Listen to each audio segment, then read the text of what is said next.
ఏ జన్మలో ఉన్నా, ఏ శరీరములో ఉన్నా కావలసినవి ఏమిటి ఇవి అడిగాడంతే పరీక్షిత్.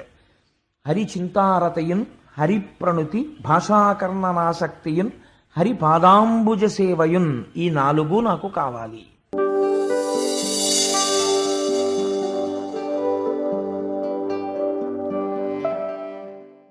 ఈశ్వర నిర్ణయము, ఈశ్వర సంకల్పము నేడు మానదు. ఈశ్వరుడు ఏది సంకల్పం చేశాడో అది ఇవాళ మారిపో అంటే మారేది కాదు. భవిష్యజ్జన్మ జన్మంబులన్ హరి చింతారతియున్, హరి ప్రణుతి భాషాకర్ణ నాసక్తియున్, హరి పాదాంబుజ సేవయున్ కల్గు మీరర్థిన్ ప్రసాదింపరే. ఇది అడిగాడు ఆయన. అక్కడికి ఎందరో ఋషులు వచ్చారు.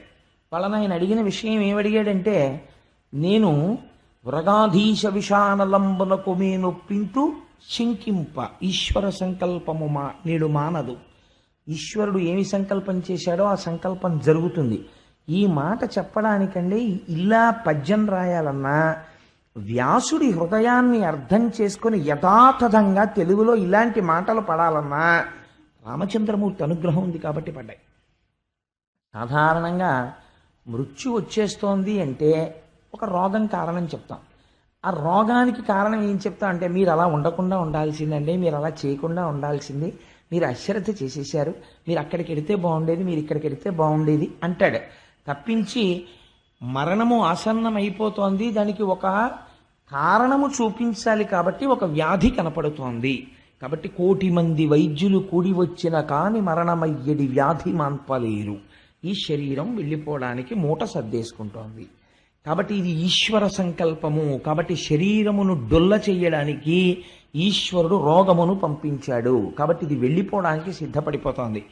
నేను దీన్ని వెళ్ళిపోవడానికి అంగీకరిస్తున్నాను. ఈశ్వరుడు యొక్క సంకల్పము మారదు, ఇది వెళ్ళిపోతుంది అన్న మాట ఎన్ని కోట్ల మందిలో ఏ ఒక్కడంటాడో నాకు చెప్పండి.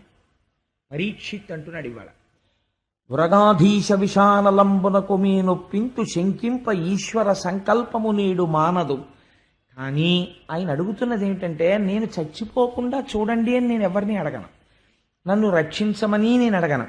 పోని ఏమంటే ఆ శాపం ఇచ్చాడు కదా, ఆ శృంగి కాళ్ళు అట్టుకుంటే పోనీ ఆ శాపం ఏమైనా వెనక్కి తీసుకుంటాడా, లేకపోతే దీన్ని ఇంకొక రకంగా మార్చే అవకాశం ఉంటుందా, లేకపోతే దీనికన్నా పైకోర్టు లాంటిది ఏమైనా ఉంటుందా, అక్కడికి వెడితే ఏమైనా కొంచెం మార్పు చేస్తారా, నేను ఎలాగో అలా బతికేస్తే సరిపోతుందా, ఇంత తప్పు చేసినా నేను బతికేస్తే చాలండి.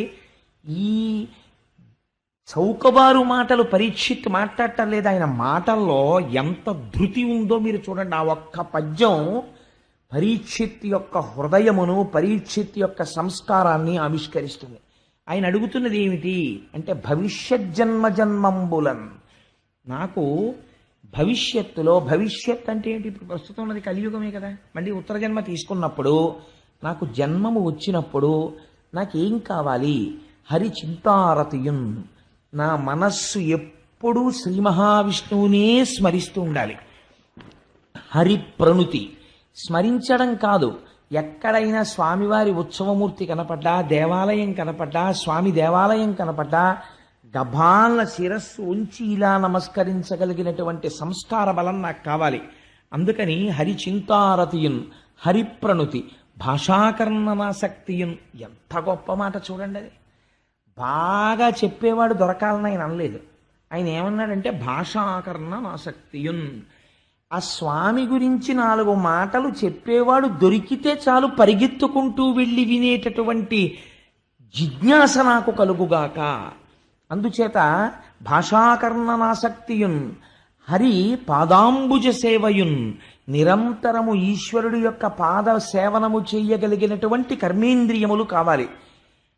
అర్ధిన్, నాకు నేను అర్థిస్తున్నది, నాకు అవి కలిగేటట్టుగా మీరందరూ నన్ను అనుగ్రహించరా, నాకు ఆశీర్వచనం చెయ్యరా అని అడుగుతున్నాడు. అడుగుతున్న సమయంలో ఎక్కడ ప్రాయోపవేశం చేశాడు, ఉత్తర జన్మలో తనకి ఉత్కృష్టమైనటువంటి జన్మ కోసమని ఆయన అడగలేదు. ఆయన అడిగింది ఏ జన్మలో ఉన్నా, ఏ శరీరములో ఉన్నా కావలసినవి ఏమిటి ఇవి అడిగాడంతే పరీక్షిత్. హరి చింతారతయున్, హరి ప్రణుతి భాషాకర్ణనాసక్తియున్, హరి పాదాంబుజ సేవయున్, ఈ 4 నాకు కావాలి.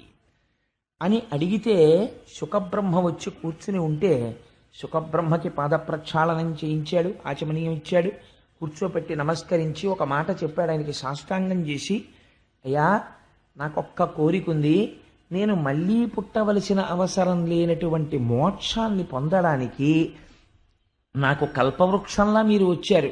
మీరు ఒక చోట ఉండేటటువంటి వారు కాదు, అటువంటిది మీరు అనుకోకుండా వచ్చి నన్ను అనుగ్రహించారు కనుక నాకు అటువంటి విషయము ఏది ఉన్నదో దానిని నాకు తెలియచేయుడు అన్నాడు. మీరు ఈ విషయాన్ని కొంచెం జాగ్రత్తగా మీరు వింటే భాగవతంలో పరీక్షిత్తు వేసిన ప్రశ్న ఎవరి కోసం వేశాడో, శుకుడు ఎప్పుడు వస్తాడో మీకు అర్థమైపోతుంది.